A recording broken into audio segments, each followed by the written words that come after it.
Hello everyone, welcome on conceptual study point. इस video के अंदर जो हम करने वाले हैं मेमोरी एमनेशिया से रिलेटेड मेमोरी, जो कि काफ़ी इंपॉर्टेंट क्वेश्चन बन जाता है। Sensory memory, short term memory, long term memory, इन पे अलग अलग शॉर्ट नोट भी आ सकता है, एक बड़ा क्वेश्चन भी आ सकता है। तो इसके अंदर हम मेमोरी करेंगे, एमनेशिया करेंगे, हिपोकैम्पस के बारे में पढ़ेंगे और हेनरी मोल्सन के बारे में पढ़ेंगे। जो भी थोड़ी रिसर्च हुई थी, थोड़ी नहीं काफ़ी रिसर्च हुई थी भैया, तो उन रिसर्चेज के बारे में आज हम पढ़ने वाले हैं। तो चलिए शुरू करते हैं मेमोरी से। मेमोरी क्या होती है, देखिए हमने पहले भी इंफॉर्मेशन प्रोसेसिंग के अंदर पढ़ा है कि जब भी हम इंफॉर्मेशन, सबसे पहले क्या होता है, इंफॉर्मेशन होती है हमारे पास। इंफॉर्मेशन को हम गैदर करते हैं, इकट्ठा कर लेते हैं, फिर उसको स्ट्रक्चराइज करते हैं और चीज़ों को लर्न करते हैं।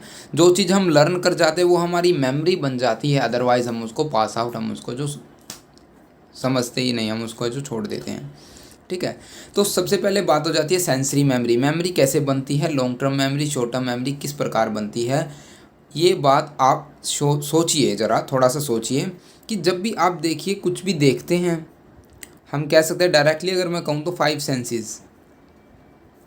आप जब भी कोई इन्फॉर्मेशन रिसीव कर रहे हैं ना, आप 5 सेंसों में से किसी एक का यूज़ ज़रूर करेंगे, या फिर आप एक साथ 2 या 3 का एकदम यूज़ करते हैं। तो मेमोरी इन्फॉर्मेशन को गैदर करने से, लर्न करने से, और फिर हम उसको मेमोराइज़ कर जाते हैं, जो कि हमने CIP मॉडल के अंदर पढ़ा, एनकोडिंग स्टोरेज, और वो हमारी मेमोरी बन जाती है। ठीक है, समझने की कोशिश करें। तो सेंसरी मेमोरीज हो गई जो हमारी 5 सेंसेस से मिले। अब शॉर्ट टर्म मेमोरी क्या होगी, इन शॉर्ट में बताना चाहूँ, जब हम 5 सेंसेस से जो इन्फॉर्मेशन हमें सही लगी, जिसकी हमें इम्पोर्टेंस लग रही है, हम उसके ऊपर फोकस करते हैं, तो वो शॉर्ट टर्म मेमोरी के अंदर चली जाती है। और फिर भी हम उसके ऊपर और फोकस कर लेते हैं तो हमारी लॉन्ग टर्म मेमोरी बन जाती है। ये था इन शॉर्ट में। अभी हम ब्रीफली पढ़ते हैं सेंसरी मेमोरी क्या है। हमारी बॉडी ना change various source of energy to electrical stimulation for brain to function. देखिए हमारी बॉडी के अंदर जो न्यूरॉन्स होते हैं, इलेक्ट्रिक स्टिमुलेशन, एक जो एनर्जी होती है ना, जो भी एनर्जी है उसको हम इलेक्ट्रिक स्टिमुलेशन के अंदर चेंज कर लेती है हमारे जो ब्रेन है, और फिर हम उसको जो सेंस करते हैं 5 सेंसेस के थ्रू, फिर हम उसको जो रिसीव कर लेते हैं, जो कि हमारे लिए एक सिग्नल का काम करती है, जिसको हम रिसीव करने के बाद मेमोराइज़ करने की कोशिश करते हैं। देखिए बहुत सारी जो चीज़ें हैं जो सबकॉन्शियस लेवल पर होती हैं, it is not consciously controlled, ये कॉन्शियसली कंट्रोल्ड नहीं होती। You subconsciously and continuously gather information from the environment through 5 senses. 5 senses से, जैसे कि मैंने बताया, आप इन्फॉर्मेशन को लगातार गैदर करते रहते हैं, गैदर करते रहते हैं। देखिए आप अपनी डेली लाइफ में सुबह उठते हैं, सुबह उठकर कोई भी छोटा बच्चा है वो देखता है, मम्मी को देखता है, पापा को देखता है, अपने एनवायरनमेंट को देखता है, फ्रेंड सर्कल्स को देखता है, सुनता है, महसूस करता है। कभी उसको गर्म का हाथ लग जाता है तो उसको ये पता चलता है मुझे गर्म को हाथ नहीं लगाना ऐसे अचानक से। तो ये सभी क्या है, इन्फॉर्मेशंस है, ये सभी है जो छोटी छोटी इन्फॉर्मेशन वो अपने एनवायरनमेंट से गैदर करता है, नंबर ऑफ, लेकिन फोकस वो कुछ कुछ चीज़ों पर कर पाता है। ये कॉन्टीन्यूसली होती रहती है। ठीक है, हम कॉन्शियसली उन पर कोई कंट्रोल नहीं है हमारा सेंसरी मेमोरी पर। ठीक है, टाइम पीरियड जो सेंसरी मेमोरी का वो लेस देन ए सेकंड, 1 सेकंड से भी कम का है। अगर आप उस 1 सेकंड के कम टाइम पीरियड में फोकस कर जाते हैं तो आप शॉर्ट टर्म मेमोरी के अंदर उसको है जो भेज सकते हैं। After the original stimulus has stopped, जैसे ही स्टिमुलेशन खत्म होगी वैसे ही आप है जो उसको भुला देंगे, उसको आप भूल जाएंगे। To get into the short term memory you need to consciously paying attention to it. अगर आप चाहते हैं कि वो आपकी शॉर्ट टर्म मेमोरी के अंदर चला जाए, वो इन्फॉर्मेशन आपकी शॉर्ट टर्म मेमोरी के अंदर चली जाए, तो आपको फोकस करना होगा। जैसे कि fading of image after closing of eyes, इसका बेस्ट एग्जाम्पल है ये, वैसे देखी जाए तो। या फिर आप जाओ, मैं पहले भी एग्जांपल दिया, कॉलेज कैंपस के अंदर जा रहे हैं, डेली रूटीन्स के अंदर नंबर ऑफ साउंड्स होते हैं, आप किसी पर फोकस नहीं करते, लेकिन जैसे ही आपको कोई बेस्ट फ्रेंड आपको साउंड लगाता है, आप तुरंत उसका जवाब देते हैं, हाय राहुल, सॉरी मैं रोहन बोल रहा था।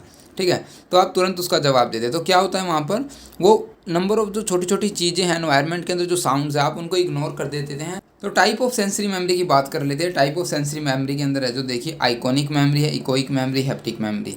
वैसे तो आपको पता ही है 5 सेंसेस के थ्रू जो पाँच हमारी मेमोरी होनी चाहिए, लेकिन हमने यहाँ पर 3 ही राइट डाउन किया। आइकॉनिक में जो हम विजुअली स्टिमुलेशन से जो मेमोराइज करते हैं चीज़ों को, हीयर से सुनने के बाद, और ये जो 5 सेंसेस से, मतलब सॉरी 5 से कह रहा हूँ मैं, सिर्फ सेंस ऑफ फीलिंग, महसूस करके जो हम मेमोराइज करते हैं उसे हैप्टिक मेमोरी बोल देते हैं। बात करते हैं शॉर्ट टर्म मेमोरी की। शॉर्ट टर्म मेमोरी, जैसा कि हमने बताया, information in short term memory is not stored permanently, इसके अंदर भी परमानेंटली स्टोर नहीं होती। Most of information stored in STM approx 20 to 45 second, मतलब 1 मिनट से भी कम का टाइम होता है फोकस करने के लिए इस पर। While many of your short term memory are quickly forgotten, और हम है जो ज़्यादातर है जो भूल ही जाते हैं शॉर्ट टर्म मेमोरी के अंदर से भी। Paying attention to the information and processing it allow it to continue its long term memory, अगर आप चाहते हैं कि वो आपकी लॉन्ग टर्म मेमोरी के अंदर चली जाए तो आपको फोकस करना होगा। रही बात इन नोट्स की, आपको PDF है जो टेलीग्राम चैनल पर हमारे मिल जाएंगे, आप वहाँ पर जाकर ज्वाइन कर सकते हैं, ठीक है। तो ये था हमारा शॉर्ट टर्म मेमोरी के अंदर भी। जैसे कि अब मैं आपको बोल दूँ, किसी भी रास्ते पर हम चलते हुए है जो किसी गाड़ी का नंबर या बाइक का नंबर को याद कर लें तो वो कुछ टाइम के लिए रहेगा, उसके बाद आप फॉरगेट कर देंगे उसको। तो ये क्या है, शॉर्ट टर्म मेमोरी के अंदर रहेगी। आपको पूरा फोकस देना होगा उस नंबर पे, या तो आपकी डेट ऑफ बर्थ से वो मैच करता होगा तो आपको याद रह जाएगा, ठीक है। ये ऐसे कुछ फोकसिंग। देखिए इसके अंदर ना एक माइलर मैजिक नंबर भी आ सकता है, छोटे या 3 नंबर के अंदर जो माइलर मैजिक। माइलर ने क्या कहा था, किसी भी बच्चे को जो आप नंबर ऑफ़ सीरीज़ दे देंगे, जैसे आपने 10 वर्डों की कोई सीरीज़ है जो प्रोवाइड करवा दी, तो उसके अंदर ना वो या तो 5 नंबर याद रखेगा, 5 वर्ड याद रख पाएगा, या फिर 9। ऐसा उसने कहा कि 7 + 2 और -2 आइटम्स है जो वो याद रख पाएगा। ऐसा क्यों होता है, इसका एक जो साइंटिफिकली कारण है जो क्या है, आफ्टर देखिए क्या होता है, जैसे कि हमने बताया था कि भी किसी भी चीज़ है, या पापों का घड़ा हो या किसी भी कोई भी घड़ा हो भाई भर जाता है, ऐसे ही हमारी मेमोरी है। जैसे ही आपको लगातार 1 मिनट में एक पर्टिकुलर टाइम के अंदर हम 10 या 20 वर्ड आपको बता देते हैं, तो आप क्या करेंगे, शुरुआत के कुछ वर्डों पर फोकस कर पाएंगे और लास्ट के कुछ वर्डों पर फोकस कर पाएंगे। इन जब शुरुआत के वर्डों पर आप फोकस करेंगे तो आपका माइंड सेचुरेट हो जाएगा, वहाँ पर इन्फॉर्मेशन ओवरलोड हो जाती है माइंड से, फिर वो ऊपर से जाना शुरू हो जाती है। लेकिन जो आखिर के होते हैं तब तक है जो शुरुआत वाले हम माइंड में कुछ वर्ड है जो याद रख पाते हैं, जब आखिर तक जाते हैं तो फिर वहाँ पर कुछ वर्ड हम याद कर लेते हैं। तो ये था Miller magic. If a person is asked to listen to a series of 20 names, he और she normally retain only about 7 name. आप बोल सकते हैं 9 to 5, 5 to 9 के बीच में जो वो वर्ड है जो याद रख पाएंगे। Typically it is either the first few और लास्ट फ्यू, वही बात है जो शुरुआती कुछ और आखिरी कुछ। रीज़न क्या रहेगा, if you focus on the first few items your short term memory become saturate and you can not concentrate and recall the last series of the item. तो ये था हमारा Mylar magic number. I hope आपको समझ आ गया होगा। Next जो हम बात करेंगे लॉन्ग टर्म मेमोरी की बात करेंगे। देखिए लॉन्ग टर्म मेमोरी के अंदर ना इन्फॉर्मेशन एक बार चली गई तो समझो चली गई, आपको हमेशा के लिए याद रह जाएगी। जैसे कुछ इवेंट्स होते हैं, जैसे कि आपका मान लीजिए फर्स्ट क्रश हो गया, आपको हमेशा याद रहेगा कि भी मेरा फर्स्ट क्रश है जो जीप थी या रैंगलर की जीप थी, या फिर आप बोल सकते हैं फरारी थी, जो भी था, तो आपको हमेशा के लिए वो याद रह जाएगी, देखोगे और बस आप वही देखते ही रह जाओगे, ठीक है। लॉन्ग टर्म मेमोरी के अंदर क्या होगा, इन्फॉर्मेशन जो stored over N extended period, it में फॉर आवर्स, डेज, मंथ और इवन ईयर्स, सालों साल भी हम याद रख लेते हैं। जैसे कि कुछ ज़िंदगी के कुछ हसीन लम्हे, जैसे कि आप लगा लीजिए आपका कोई बर्थडे जिसके अंदर आपके सभी बेस्ट फ्रेंड्स और क्लास फ्रेंड्स आए हुए हों, सभी फैमिली मेम्बर्स आए हुए हैं और आपने जम के डांस किया हो, उसकी वीडियोस वगैरह आप देखते हैं अक्सर, तो क्या होता है वो आपकी याददाश्त के अंदर है जो समा जाता है, आप हमेशा उसके लिए याद रख सकते हैं। या फिर आपका कोई क्रश, जैसे कि मैंने बताया, तो आपकी कोई बॉयफ्रेंड हो, आपका कोई गर्लफ्रेंड हो, ऐसे जो फर्स्ट होता है, सॉरी मैं ये बात है कि फर्स्ट को हम ज़्यादातर में अहमियत देते हैं लाइफ के अंदर, ठीक है। तो unlike short term memory, long term memory has seemingly unlimited capacity रखती है भाई। लॉन्ग टर्म मेमोरी की अनलिमिटेड कैपेसिटी है। You may remember numerous fact and figures as well as episodes in your life from. Type of long term memory की बात करते हैं। Long term memory कितने प्रकार की होती है, 2 प्रकार की होती है भाई। एक्सप्लिसिट मेमोरी होती है, एक इम्प्लिसिट मेमोरी होती है। जो एक्सप्लिसिट मेमोरी होती है वो भी फर्दर डिवाइड की गई है एपिसोडिक मेमोरी के अंदर, सिमेंटिक मेमोरी के अंदर। देखिए सबसे पहले आप एक्सप्लिसिट मेमोरी को समझिए। एक्सप्लिसिट मेमोरी की बात करते हैं तो वो मेमोरीज होती हैं जो कि हमारे प्रीवियस एक्सपीरियंस पर बेस्ड होती है। जैसे कि आप इसके अंदर देखिए, इट इज़ नॉलेज और experience that can be consciously remembered such as fact, data, episodes और इवेंट्स। जैसे कि आपको आपका 70th बर्थडे याद हो, जिसके ऊपर है जो आप 2.5 किलो का केक लेके आए हो। वैसे तो केक है जो पाउंड के अंदर आता है, लेकिन वैसे मैं मजाक कर रहा हूँ कि भी 2.5 किलो का केक आपने लिया। या फिर कोई ऐसी इवेंट जिसके अंदर आपने पहली बार जमकर शराब पी हो, वो मान लीजिए आप कोई इवेंट और आप बाद में याद करें कि भी हाँ मैंने उस टाइम हमने जो ड्रिंक की थी और मैंने जो डांस किया था बारिश वाले गाने पर। ऐसा जो आप कभी है जो पुराने एक्सपीरियंसेस को याद करना एक्सप्लिसिट मेमोरी होती है, जो हमारे प्रीवियस एक्सपीरियंस पर बेस्ड होती है। एक्सप्लिसिट मेमोरी भी फर्दर जो डिवाइड की गई है एपिसोडिक मेमोरी और सिमेंटिक मेमोरी। अभी एपिसोडिक मेमोरी कौन सी हो गई? वो मेमोरी जो कि हमारा फर्स्ट हैंड एक्सपीरियंस कहलाएगी। जैसे कि आपने जब फर्स्ट टाइम हाई हील्स डाली होगी और आपका पैर मुड़ गया हो या फिर मोच आ गई हो, उसको आप फर्स्ट हैंड एक्सपीरियंस कह सकते हैं, उसको आप एपिसोडिक मेमोरी बोल सकते हैं। Refer to the first hand experience that you have had such as event in our life. जैसे कि रिमेंबर आपका 17th बर्थडे, आपको आपके जन्म स्थान का पता होता है, आप कहाँ पैदा हुए या डेट का पता होना। सिमेंटिक मेमोरी जो होती है हमारी, वो है जो वो नॉलेज होती है जो कि वर्ल्ड बेस्ड कंसेप्ट हो। जैसे कि मान लीजिए हमारी जो ग्रीन कलर की घास होती है, ग्रास आप बोल सकते हैं, घास जो हम बोलते हैं जो पार्क्स के अंदर होती हैं। और remembering what is a dog, what a dog is, हम किसको डॉग बोलेंगे, किसको हम कैट बोलेंगे, किसको हम है जो काऊ बोलेंगे। ये सभी जो कंसेप्चुअल, ये जो क्या होता है, ये कंसेप्ट है यूनिवर्सल ट्रूथ होते हैं एक किस्म से। Knowing how to use the phone, आप सभी जानते हैं कि भी कैसे फ़ोन को यूज़ करना है। अब एक्सप्लिसिट के बाद आ जाती है इम्प्लिसिट मेमोरी। देखिए explicit memory, sorry, implicit memory के अंदर क्या होता है, इम्प्लिसिट मेमोरी आपने कभी नोट भी नहीं किया होगा कि भी आपको जो इन चीज़ों को आप इम्प्लिसिट मेमोरी के अंडर लेके आते हैं। जैसे कि मैं पहले कुछ एग्जांपल देता हूँ। जैसे आप ड्राइविंग कर रहे हैं कार को, जब आप शुरुआत में ड्राइविंग सीखते तो क्या होता है, आप कॉन्शियसली आप फोकस करते हैं कब गियर चेंज करना है, कब आपको क्लच दबाना है, कब आपको रेस ज़्यादा करनी है या कम करनी है। ठीक है, तो ये चीज़ें जो आप शुरुआत में कॉन्शियसली करते हैं, लेकिन बाद में आप क्या करते हैं, साइकिल को राइड करते हुए या ड्राइव करते हुए कार को आप ध्यान नहीं देते, सिर्फ आप कॉन्शियसली वो काम होते रहते हैं। ऑटोमेटिक आपका रेस पर ऑटोमेटिक क्लच दबेगा, मतलब कंडीशंस के अकॉर्डिंग जैसा आपको महसूस होगा। ठीक है, वो कॉन्शियस सब कॉन्शियस लेवल पर होने शुरू हो जाते हैं, अनकॉन्शियस पे सॉरी। जैसे आप बटनिंग करते हैं शर्ट को, आपने कभी नोट किया, आपने कभी फोकस किया है? एक बार आपने सीख लिया आपकी शर्ट को बटन करना है, ब्रश करना टीथ, जब हम सुबह उठ के टीथ को हमारे को ब्रश करते हैं, जब भी हम कुछ और ही सोचते रहते हैं, वो अनकॉन्शियस लेवल पर है जो होता रहता है। या फिर टाइपिंग आने के बाद कीबोर्ड्स पर टाइपिंग करना अनकॉन्शियसली होता है। ठीक है, तो ये सभी क्या होते हैं, इम्प्लिसिट मेमोरी के अंदर आते हैं। रेफर टू द अनकॉन्शियस और automatic memory, it uses past experience to remember think without thinking about them. बिना सोचे समझे हम इनका जो इस्तेमाल करते हैं। ह्यूमन मेमोरी हमने कर लिया है, ब्रेन डैमेज एंड एमनीशिया अब हम करने वाले हैं। ठीक है, हम एक बार और जो ह्यूमन मेमोरी को पढ़ेंगे एटकिंसन एंड शिफ्रिन मॉडल के अंदर है, जो एक बार और हमें जो उस कंसेप्ट को क्लियर करेंगे अच्छी तरह। When our brain get damage, देखिए ब्रेन डैमेज कब होता है, जब आपके ब्रेन में कोई डिसीज़ हो जाती है या ब्रेन के अंदर कोई डैमेज या कोई ट्रामा आ जाता है, साइकोलॉजिकली ट्रामा जिसे हम कहेंगे। ठीक है, तो तब जो दिमाग में अंदर किसी भी प्रकार की कमी को आ जाना हम अमनीशिया बोल देते हैं। कोई भी कमी आ जाती है, कोई भी है जो लॉस होता है, उसका अमनीशिया। तो अमनीशिया के जो फीचर्स हैं, जो हम सिम्टम्स बोल सकते हैं, फीचर्स नहीं, incapable in learning new things, हम नई चीज़ों को सीखने में हमारी क्षमता ख़त्म हो जाती है। काज ए लॉस ऑफ प्रीवियस नॉलेज, हमें जो पुरानी जो हमारे ज्ञान को, नॉलेज को हम भूलते चले जाते हैं। Which affect our short term memory, long term memory, जो अमनेशिया किसको अफेक्ट करता है। अब ऑब्वियस ही बात है, जब आप नॉलेज ही नहीं रिमेंबर कर पा रहे अपनी पुरानी, तो आप हो सकता है आप नई नॉलेज ना बना पाएँ, नई कुछ चीज़ें नई सीख ना पाए, या हो सकता है आप कुछ है जो नई मेमोरीज ना क्रिएट कर पाएँ। तो वो नई मेमोरी कब क्रिएट होगी, जब आप शॉर्ट टर्म, तो शॉर्ट टर्म अफेक्ट होगी, फिर लॉन्ग टर्म अफेक्ट हो सकती है। अमनेशिया की ये कुछ सिम्टम्स हैं। तो ये कैसे शुरुआत हुई, कैसे पता चला भी ऐसे भी कोई अमनीशियाज होते हैं, ब्रेन डैमेज होते हैं। 1953 के अंदर ना विलियम बीचर ने जो ऑपरेशंस किए, ठीक है, वो क्या ऑपरेशन थे, bilateral removal of medial temporal lobe. उन्होंने मीडियल टेम्पोरल लोब को ब्रेन में से रिमूव कर दिया और एक स्टेटमेंट दी कि भी surgery did not result in any marked physiologic and behavioural change, कि सर्जरी के बाद कोई भी चेंज नहीं आता, बिहेवियर के अंदर कोई भी चेंज नहीं अकर करता।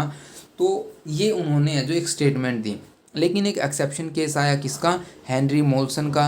हेनरी मोल्सन की एक स्पेशल वीडियो भी हमने बना रखी है, वो भी आप है जो देख सकते हैं हमारे चैनल पर।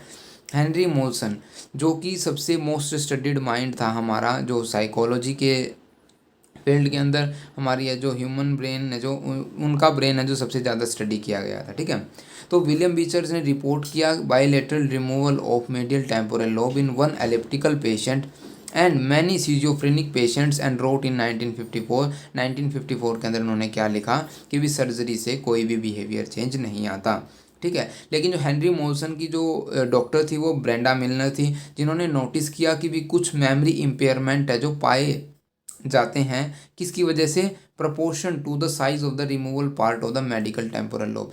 जब मीडियल टेम्पोरल लोब, मान लीजिए ये ब्रेन है हमारा, ठीक है, अभी जो मीडियल टेम्पोरल लोब का अगर प्रोपोर्शन साइज हम ज़्यादा निकाल देते हैं बाहर, तो उससे क्या होगा, हमारी मेमोरी पर फर्क पड़ेगा, ठीक है। मोर द रिमूवल ज़्यादा एमेनेशिया, जितना ज़्यादा हम पार्ट को रिमूव करेंगे ब्रेन से उतना ज़्यादा ही हमारा बुरा एमेनेशिया होगा। ये है जो आप स्टेटमेंट रीड कर सकते हैं, मैंने आपको समझा दिया, ठीक है। अभी एचएम के केस में क्या हुआ था भाई, एचएम था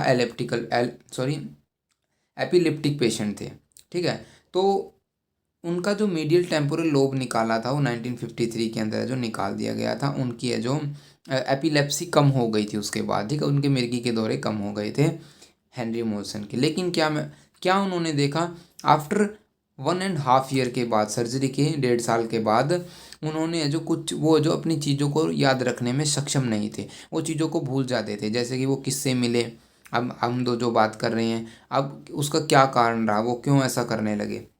Henry Morrison didn't even remember individuals whom he had met a few minutes earlier. He knew he was and could remember things about his life up until a period to his surgery. But now he was not able store और form new long term memories. अभी वो नई memories बनाने में सक्षम नहीं थे। उनको पता था, कब तक पता था, जब तक उनकी सर्जरी नहीं हुई थी तब तक की सारी मेमोरीज उनके माइंड में स्टोर थी, लेकिन बाद की वो नई मेमोरी बनाने में सक्षम न हुए, ठीक है। तो he was unable to acquire and store new information, अभी वो सक्षम है ही नहीं, क्योंकि disruption of the transfer of information from short term memory से इंफॉर्मेशन ट्रांसफ़र ही नहीं हो पा रही। अब क्वेश्चन आया कि भी क्या कारण रहा, which area medial temporal lobe का लॉन्ग टर्म मेमोरी लॉस का कारण बना हेनरी मोल्सन के अंदर। ये इंपॉर्टेंट क्वेश्चन है, आपके दिमाग में भी ये क्वेश्चन अराइज होना चाहिए कि भाई मीडियल टेम्पोरल लोब हमने निकाल दिया किसी भी ब्रेन का, और है जो मीडियल टेम्पोरल लोब निकालने से ऐसा क्या हुआ कि भी बंदा लॉन्ग टर्म मेमोरी दोबारा नहीं बना पा रहा। तो एमआरआई की मदद से, मैग्नेटिक रेजोनेंस इमेजिंग की मदद से क्या पता चला, it revealed that apart from the hippocampus के साथ साथ हिपोकैम्पस के साथ वाला कोर्टेक्स भी हेनरी मोल्सन का निकाल दिया गया है। अभी आपको कुछ ऐसी खबर मिले तो आप तो डॉक्टर की जान ही ले लोगे। तो क्या होता है, वहाँ पर जो रिसर्च शुरू हुई, अभी हिपोकैम्पस के साथ साथ जो पास वाले एरिया में कौन कौन से पार्ट्स एग्जिस्ट करते हैं। अब क्वेश्चन अराइज हुआ whether the hippocampus is solely responsible to stop the formation of new long term memories. क्या ओनली हिपोकैम्पस ही इसका रिस्पॉन्सिबल है, is hippocampus responsible to store new long term memories. तो एक और पेशेंट का जो एग्जामिन किया गया, आरबी का, आरबी क्या था, आरबी लॉस्ट हिज मेमोरी। उनकी मेमोरी क्यों लॉस हुई थी, reduction of blood to brain during bypass surgery. उनकी बाईपास सर्जरी के दौरान रिडक्शन हो गया था ब्लड का। उनको जो एंट्रोग्रेड अमेनेशिया था शायद, हाँ जी, आगे पता चल जाएगा। देखिए, एंट्रोग्रेड अमेनेशिया होता है, एक रेट्रोग्रेड अमेनेशिया, दो प्रकार के अमेनेशिया हमने इसके अंदर लिखे हुए हैं। Inability to create new memory, new memories को क्रिएट ना कर पाना, सक्षम ना होना, वो एंट्रोग्रेड अमेनेशिया होगा। और inability to recall past memory को रिकॉल न कर पाना, रिटेन न कर पाना, रिट्रीव न कर पाना, वो रेट्रोग्रेड अमेनेशिया होगा। RB lesion were restricted to his hippocampus, it was inferred that hippocampus is crucially in forming new long term memory. अभी क्या पता चला आरबी के केस के अंदर कि हिपोकैम्पस ही जो इम्पोर्टेंट है लॉन्ग टर्म मेमोरी बनाने के लिए, that hippocampus is crucial in forming new long term memory, क्योंकि आरबी का हिपोकैम्पस ही खराब था और वो मेमोरी लॉस कर चुका था। तो इससे उन्होंने अंदाज़ा लगाया कि भी हो सकता है हिपोकैम्पस ही रिस्पॉन्सिबल होगा लॉन्ग टर्म मेमोरी को स्टोर करने के लिए। तो अब एक और बात समझने की है, अभी ये कंसेप्ट ख़त्म नहीं हुआ है, ये जो एनिमल मॉडल थ्योरी को साथ मिलाकर तब ये कंसेप्ट कंप्लीट आपको समझ आएगा, ठीक है। तो लॉन्ग टर्म मेमोरी क्या होती है, long term memory information retrieve it keep developing. Long term memory क्या होती है, डेवलप होती चली जाती है, ठीक है, ऐसे मतलब स्टेबल नहीं रहती, क्योंकि लॉन्ग टर्म मेमोरी कैपेसिटी ज़्यादा होती है, आपको भी पता है। और इस जो प्रोसेस जो लगातार डेवलप होती रहती है उसको कंसोलिडेशन प्रोसेस कहते हैं। ये just kind for your information के लिए है। Biological change in brain structure and system, जब बायोलॉजिकल चेंज आते हैं हमारे ब्रेन की स्ट्रक्चर और सिस्टम के अंदर तो उसे कंसोलिडेशन प्रोसेस कहते हैं। तो अभी वो कंसेप्ट रुका नहीं है वहाँ पर, आपको सिर्फ ये पता चला गया, आपने अंदाज़ा लगाया कि हिपोकैम्पस है जो रिस्पॉन्सिबल हो सकता है लॉन्ग टर्म मेमोरी के लिए। लेकिन ये कंसेप्ट क्लियर आपको तब होगा जब आप एनिमल मॉडल्स ऑफ मेमोरी पढ़ेंगे। तो एनिमल मॉडल्स ऑफ मेमोरी बात करते हैं, चलिए शुरू करते हैं। In knowing the role played by the medical temporal lobe. Animal models of memories को एनिमल मॉडल नाम क्यों रखा गया? क्योंकि जो ह्यूमन ब्रेन है ना, वो काफ़ी हद तक रिजेंबल करता है किसके साथ? मंकीज़ के साथ। आपको पता होगा, आपको भी लग रहा होगा कि ये माना भी जाता है कि भी जो हमारे पूर्वज है वो बंदर थे या आदिमानव थे, वो आदिमानव बन गए। आपने मेंटोस की जो एडवर्टाइजमेंट भी देखी होगी, अगर नहीं देखी है तो आप हमारे जो चैनल पर एक वीडियोस है जिसके अंदर हमने एनिमल मॉडल्स के नाम से और हिपोकैम्पस रिमूवल के नाम से भी वीडियो डाल रखी है, आप उसके अंदर देखिए, काफ़ी इंटरेस्टिंग वीडियो है। ठीक है, अभी हम जो कुछ जान लेते हैं कि भी in knowing the role played by the medical temporal lobe to store long term memories, monkey with the relation to the hippocampus and surrounding cortex have been very helpful।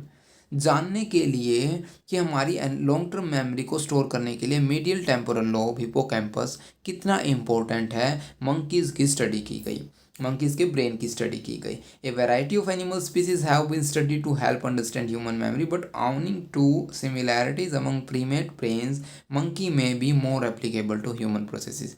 तो सभी ने मतलब सोचा कि मंकी ज़्यादा रिजेंबल करता है, तो इसी पर हम रिसर्च करना बेहतर समझेंगे। तो देखिए अब कैसे मोर्टिमर मिश्किन से शुरुआत हो गई यहाँ पर। कैसे किसको पता चला कि कौन सी बीमारी है, जो कौन सा पार्ट ज़्यादा ज़रूरी है ब्रेन के अंदर? मोर्टिमर मिश्किन ने क्या किया? मेमोरी इम्पेयरमेंट की। किसके अंदर की? मतलब मेमोरी इम्पेयरमेंट उन्होंने कहा हो जाएगी, मेमोरी के अंदर लॉस होगा। कब होगा? जब है जो हिपोकैम्पस के अंदर लॉस किया और अमिगला के अंदर लॉस किया। मतलब एक हिपोकैम्पस और एक अमिगला, दो पार्ट हैं यहाँ पर। इनके अंदर अगर हम कोई कमी कर देते हैं या इनको हम निकाल देते हैं तो हमारी मेमोरी लॉस हो जाएगी। नहीं होगी तो ऑब्वियस सी बात है, कुछ किया ही नहीं। तो इससे क्या पता चला? मेमोरी लॉस हो रही है इन दोनों की वजह से। हिपोकैम्पस तो हमें पता ही था कि भी हाँ इसके अंदर है जो कमी होने से कुछ हो जाता है। तो this mean that amygdala was a key structure in memory.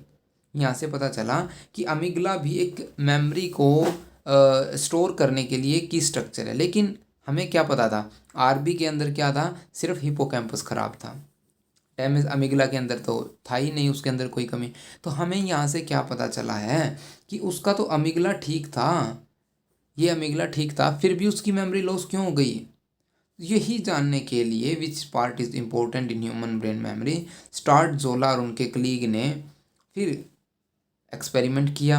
उन्होंने लेशन क्रिएट की किसके अंदर?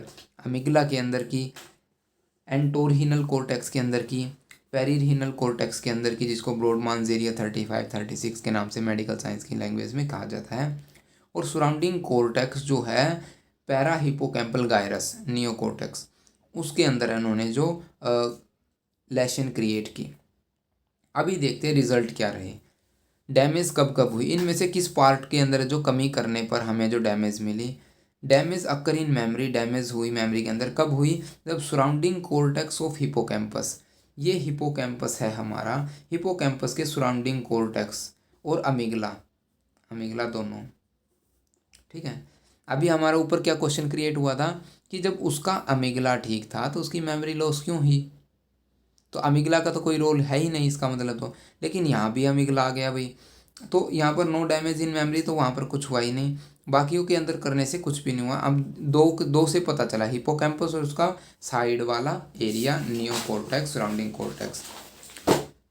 तो if cortex surrounding hippocampus have no lesion then no memory deficit. इससे पता चला amygdala have no importance in long term memory. अभी यहाँ से पता चले गया भाई आरबी के अंदर ना, आरबी का अमिगला ठीक था, ठीक है, बिल्कुल ओके था, उसका हिपोकैम्पस ख़राब था बस।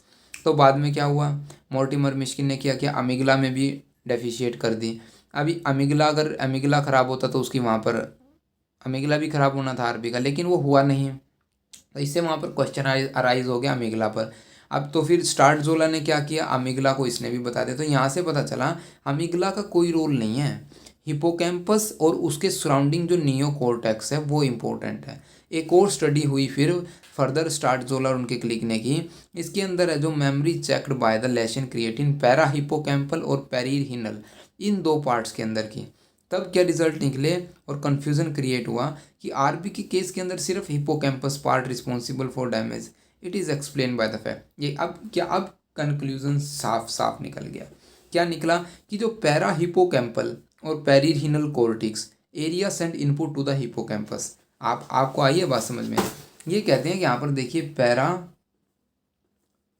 हिपोकैम्पल हो गया और पेरिहाइनल हो गया, ये दोनों है जो हिपोकैम्पस को